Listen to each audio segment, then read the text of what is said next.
ચાલો બધાને જય સ્વામિનારાયણ. ચાલો જો ઘનશ્યામ મહારાજના શણગાર થઈ ગયો છે. ચાલો જો મહારાજ અને સ્વામીનો થાળ તૈયાર થઈ ગયો છે, જે ફ્રૂટનો.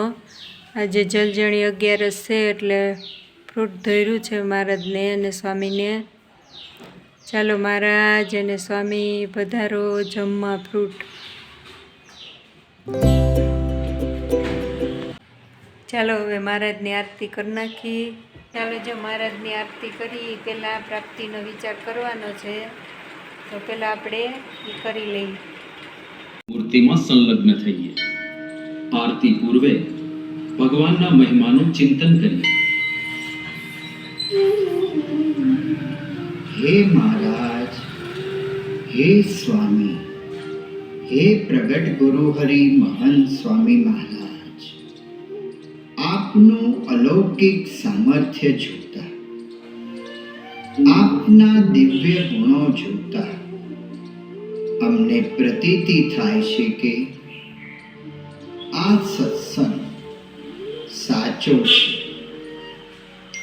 હે સ્વામી, આપે એ સત્ય સમજાવ્યું છે કે ભગવાન સર્વોપરી છે, સર્વ કરતા છે, સદા દિવ્ય સાકાર મૂર્તિ છે.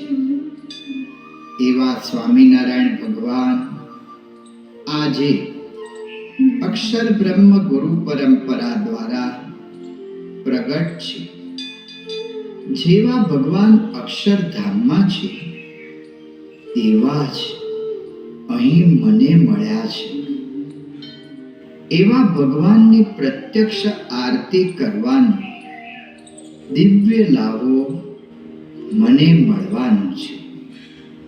તેથી હું ધન્ય છું.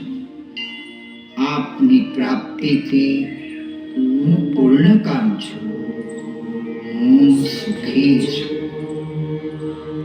ધન્યોસ્મિ પૂર્ણકામોસ્મિ નિષ્પાપો નિર્ભયઃ સુખી અક્ષર ગુરુ યોગેન સ્વામિનારાયણાશ્રયાત.